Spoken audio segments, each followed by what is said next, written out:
Hi everyone, today I'm here with Dr. O'Hara, a pediatric ophthalmologist who's also served as an active duty physician in the United States Army. So thank you, Dr. O'Hara, for coming to this interview. Well, thank you for interviewing me.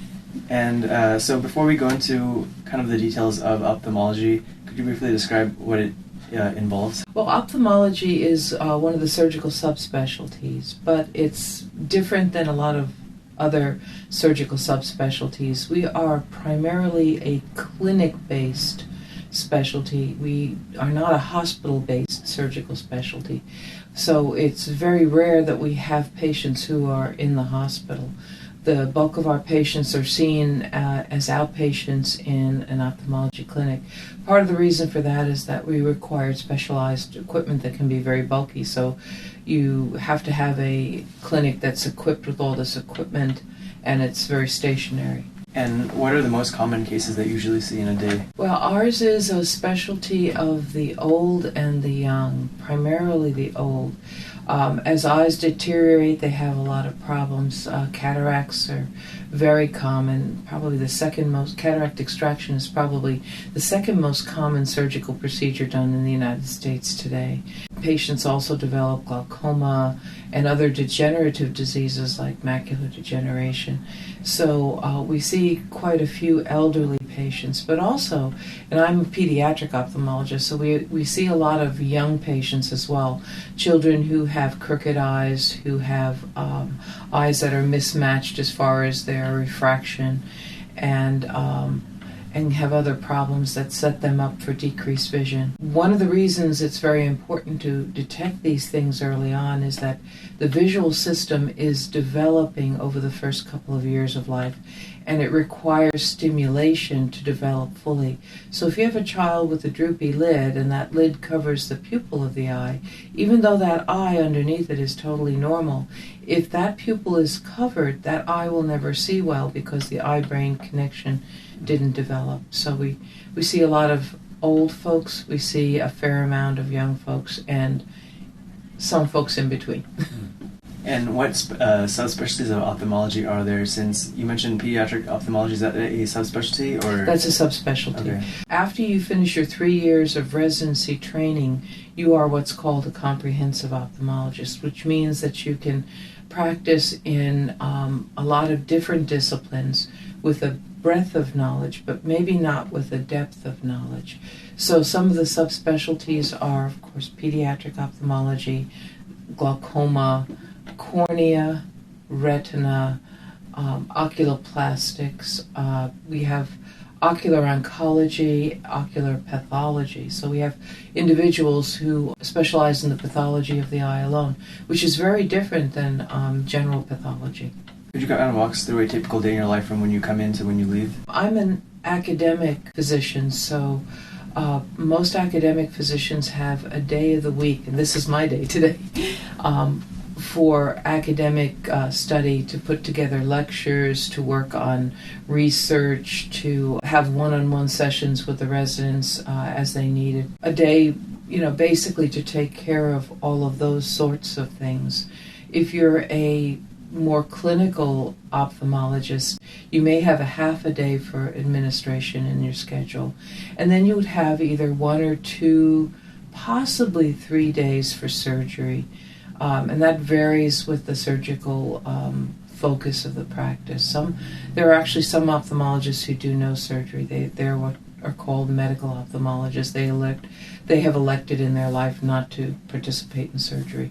But you'll have 1 or 2. I have 1.5 days of surgery a week. And in those days, I do surgery on children and on adults with crooked eyes. We do the adults because much of strabismus is in the young children, and we tend to have a better understanding of eye muscles and how they act, so we tend to do the adults with crooked eyes as well. So a typical surgical day would have a couple of cases of strabismus, which is crooked eyes. It may have a cataract or 2. It may have a tear duct that has a blockage in it. We also do something called exams under anesthesia, and that's where we have to put a child to sleep to get a very, very close look at the eye. As you can imagine, it's sort of a moving target. And if we have something that we really have to look at very carefully, sometimes we have to anesthetize the child. Other days are clinic days, and they usually start at 8 o'clock, and we see patients in the morning, then we have some time for lunch, and then we see patients in the afternoon. A typical day is about 30 patients.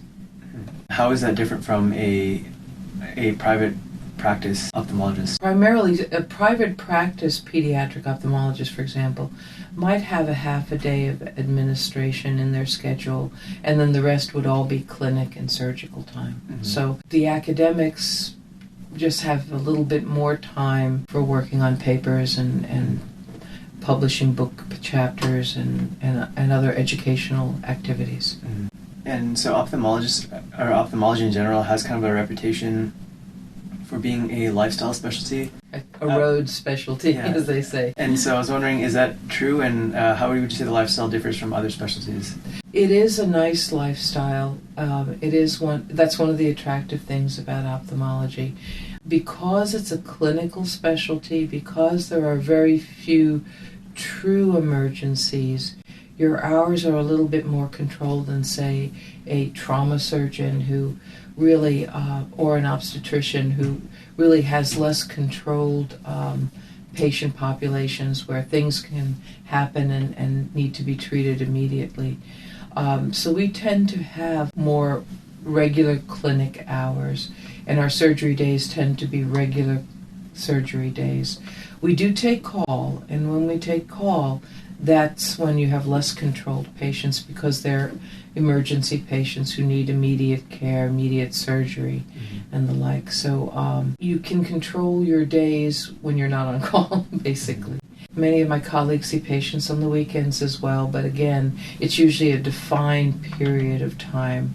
Not, I will go in at 8 o'clock on Saturday and God knows when I'm coming home. Mm-hmm. So it tends to be mostly Monday to Friday? Not as much weekends? Yeah, mostly Monday through Friday, unless you elect to do a Saturday clinic. Now, a lot of ophthalmologists do elect to do a Saturday and sometimes even a Sunday clinic, simply because a lot of folks are working and it's hard for them to come in, mm-hmm, during the 8 to 5. We do 8 to 5. 8 to 5 clinic hours because they're at work and they can't take time off. So you'll see some practices that might take a Monday day off, but then have office hours that extend to 8 o'clock at night to accommodate folks after work, or who will do a Saturday to accommodate folks. Where does the scope of practice between an ophthalmologist and an optometrist kind of separate? That's a good question, and there's actually another O too, which is the optician. So an optician is somebody who dispenses eyeglasses, sometimes contact lenses. There are dispensing opticians who can actually measure for glasses and then dispense out of their optical shop. An optometrist primarily is a person who refracts patients, dispenses eyeglasses, dispenses contact lenses, does screening exams for eye health. Now, this is where it gets a little dicey because in some states they also have privileges to treat certain eye diseases. In other states they do not. So there's a little bit of a blur line between the optician and the optometrist as far as dispensing optical aids, and then there's a little bit of a blur line between optometrists and ophthalmologists in the treatment of eye diseases. There are 1 or 2 states that allow optometrists to do some very, very limited surgical procedures, but by far and away, most of the surgery is done by ophthalmologists. And ophthalmologists are MDs or DOs who have gone through medical training and then have done a year of internship and then 3 years of focused training in the treatment of the medical and surgical treatment of diseases of the eye. After that, if you want to focus and subspecialize, it's either 1 or 2 additional years for one of those subspecialties we talked about earlier. What drew you to ophthalmology in medical school? 50% of medical students will come in thinking they're going to be one type of doctor and then change their mind by the time they graduate. So I came in wanting to be a psychiatrist. Mm-hmm.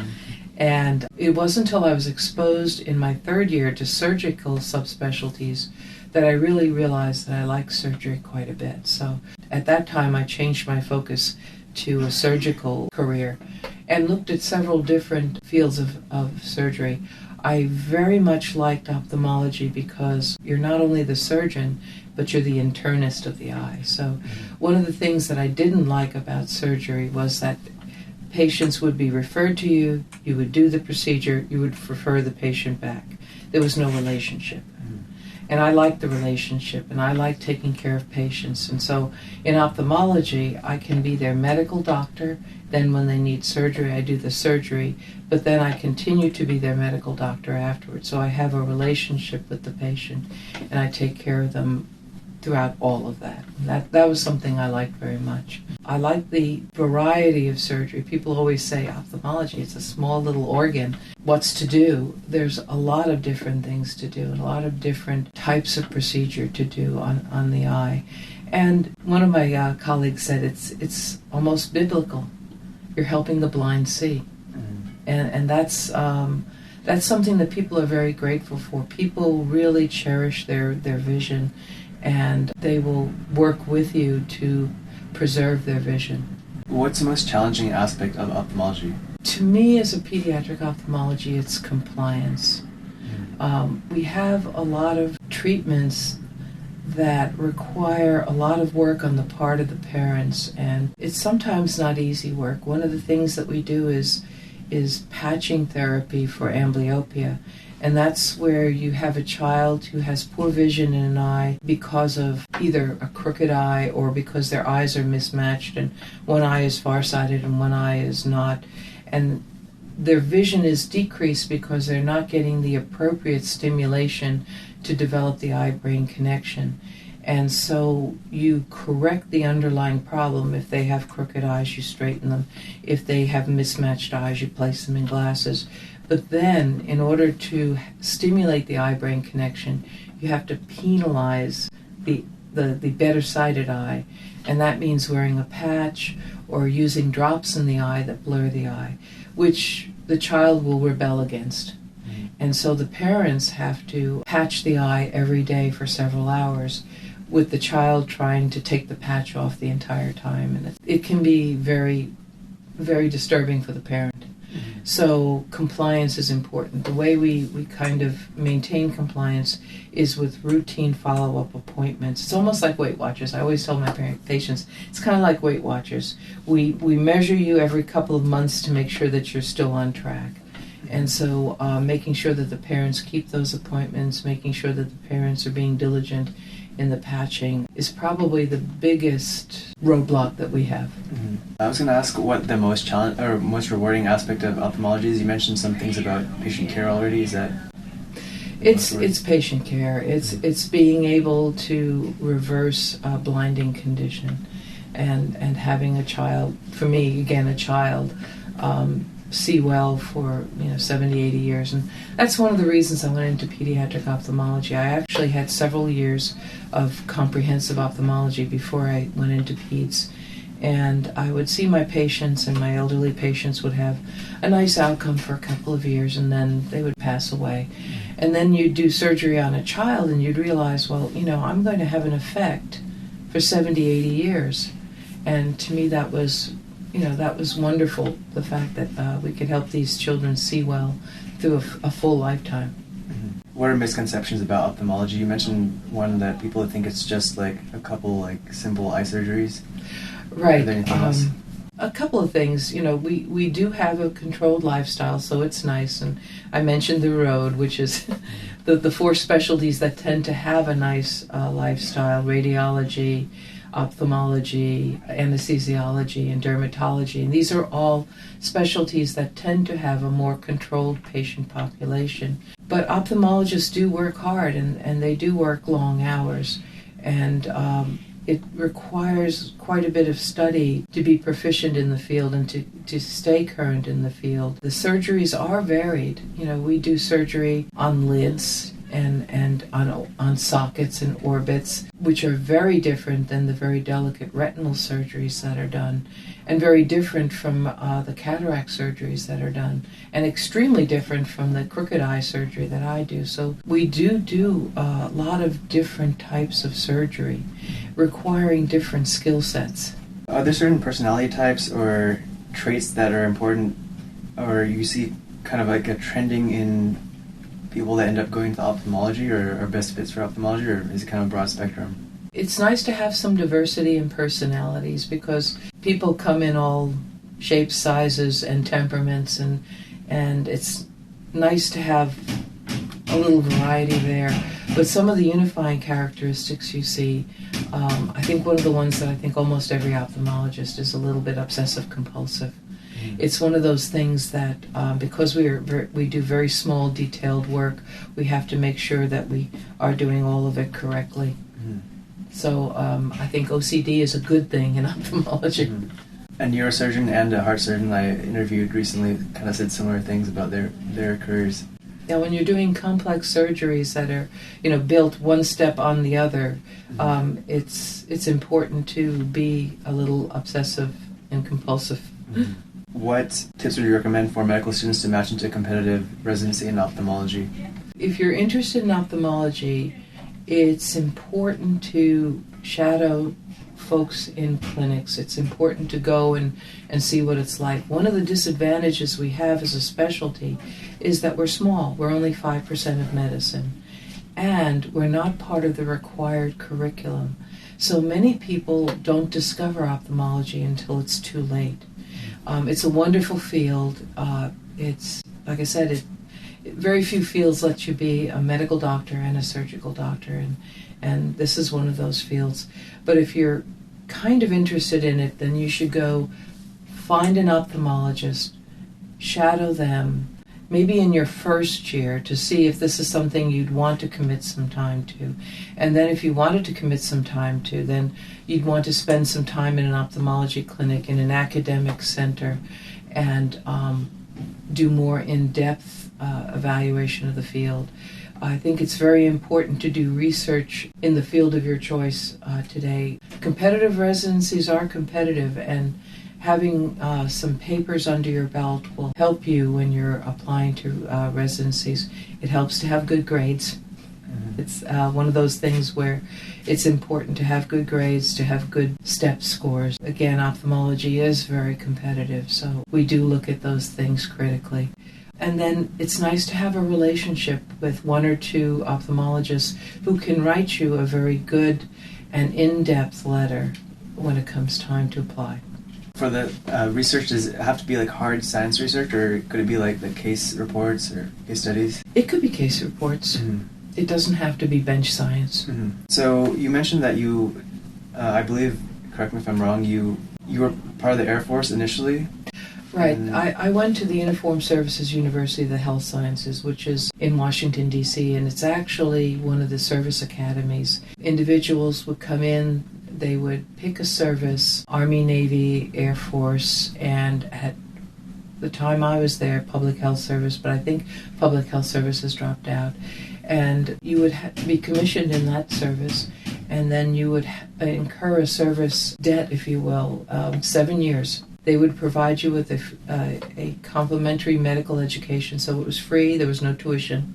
They would pay for your books and instruments. They would actually give you a salary as a second lieutenant for the 4 years that you're in medical school, and then you graduate without debt, but you owe that service 7 years of medical practice. You can also go, after you graduate from medical school, do an internship in residency and complete that 7 years of service as a physician in one specialty or the other. And so I had 7 years of payback. So is that after you're attending, or is that as you're a resident? I did my internship in my residency right after medical school, so the clock started ticking after that. And I was in the Air Force initially, but then I went into the Army because my husband was in the Army. And after the 7 years, I had such a positive experience, I decided to do several more years, and I actually retired from the military and then came here to the University of California, Davis to do academic medicine. Mm-hmm. Would you recommend military medicine for medical students or future medical students? I think people should consider it. There's basically two different ways you can go into military medicine. You can go through the Uniformed Services University of the Health Sciences, and that was an excellent education. Excellent education. We had wonderful teachers, wonderful experiences, and some really unique experiences too. We probably had the best tropical medicine program in the nation, if not the world. The other way you can go into it is through the HPSP program, the Health Professions Scholarship Program. So you can go to a civilian medical school and then you will be given a scholarship which will help with your tuition, will help with your books and your instruments. They will not pay you a salary, but at the end of your medical education you will again graduate debt-free, but you will incur a service requirement as well. And I think it's year per year, so if you do 2 years of scholarship, you incur 2 years. If you do all 4 years, I think it's 4 years. Mm-hmm. So medical education is very expensive right now, and folks graduate with huge amounts of debt on their head, which limits their freedom to choose how they're going to practice as a doctor. So programs like the military programs are helpful for folks to finance their medical education. I read some blogs that kind of mentioned that over the long term, your net kind of like salary situation or like wealth situation might be similar. Is that true? Or I think so. There are actually calculations on each subspecialty and what's the cutoff point where if you're going to get out of the military and make it financially beneficial, this is when you should get out for this specialty, this is when you should get out with that specialty. They pay you well. It may not be as well as private practice, but there are many benefits that accrue from it. And taking care of active duty individuals, their families, and the retirees is very, very gratifying. These folks are extremely grateful for the care they receive, and they're good partners in their medical care. They know how to follow orders. Yeah. They're very compliant for the most part. Mm-hmm. I heard a lot of active duty members they downplay the gravity of their situation. Like they might have some like deep like internal problem, but then they say they feel fine or something like that. Is that true? Yeah, that is true. They tend to be stoic and they tend to downplay symptoms. So you have to be a little bit careful and crafty in your history taking to elicit what their true symptoms are. And since we were talking a little bit about the finances, how well are ophthalmologists compensated generally and relative to other fields? They are on the higher end of compensation. I'd say if you were to divide it into thirds, we're probably at the cusp between the middle third and the upper third. Are there ways that ophthalmologists could increase their income besides working like more days or anything? Well, certain subspecialties are a little bit more remunerative than others. The retina subspecialty tends to be a little bit more high-paying than some of the other subspecialties. Working more will certainly increase your pay. Mm-hmm. What practice settings or employment types are available for ophthalmologists?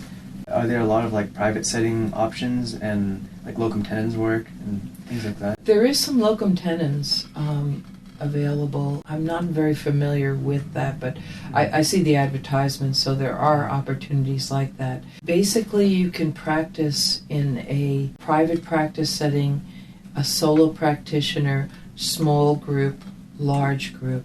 I think with the way medicine is going today, solo practitioners are fast becoming extinct. Mm-hmm. It's just not feasible to have a solo practice in today's world.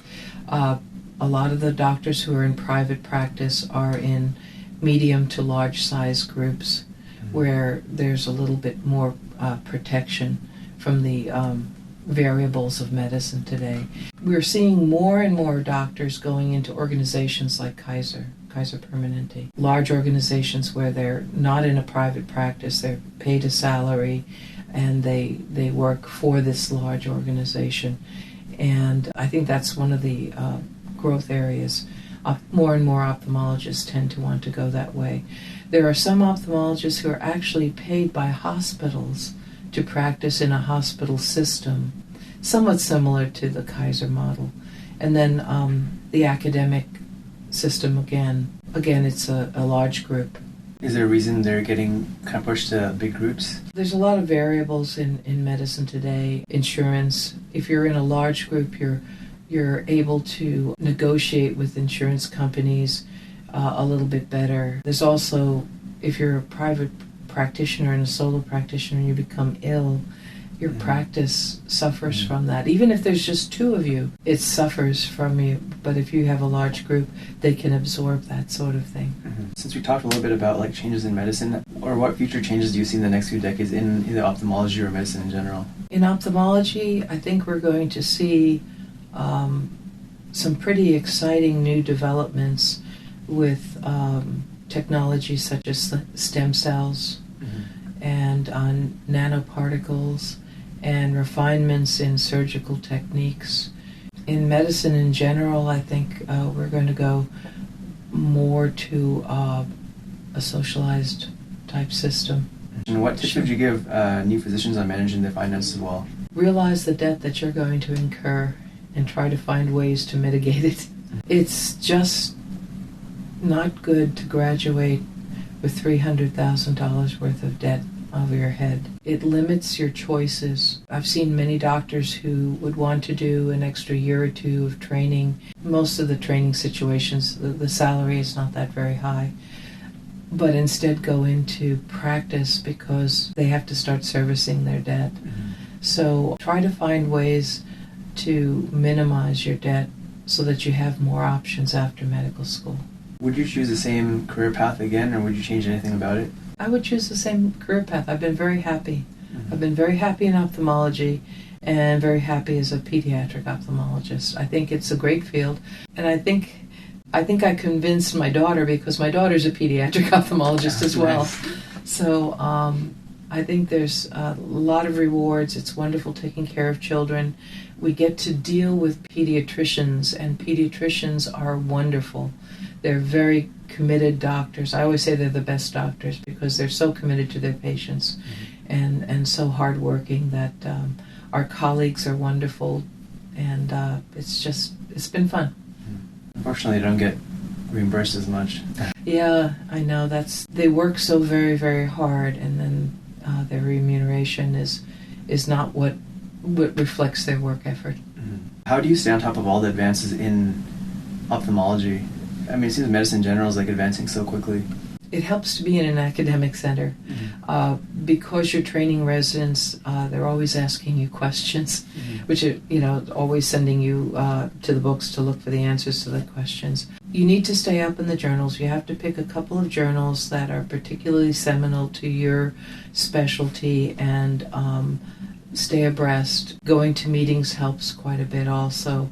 There are several meetings that we have the American Academy of Ophthalmology meeting, and a good percentage of the ophthalmologists in the United States attend at least a part of that, and they actually have sessions on what's new, what's breaking news type of things, which helps in general. But you have to read your journals. Trying to keep on top of that and the rigors of medicine. How do you avoid burnout? It helps to do something you like to do, and it helps to take some time off when you're off.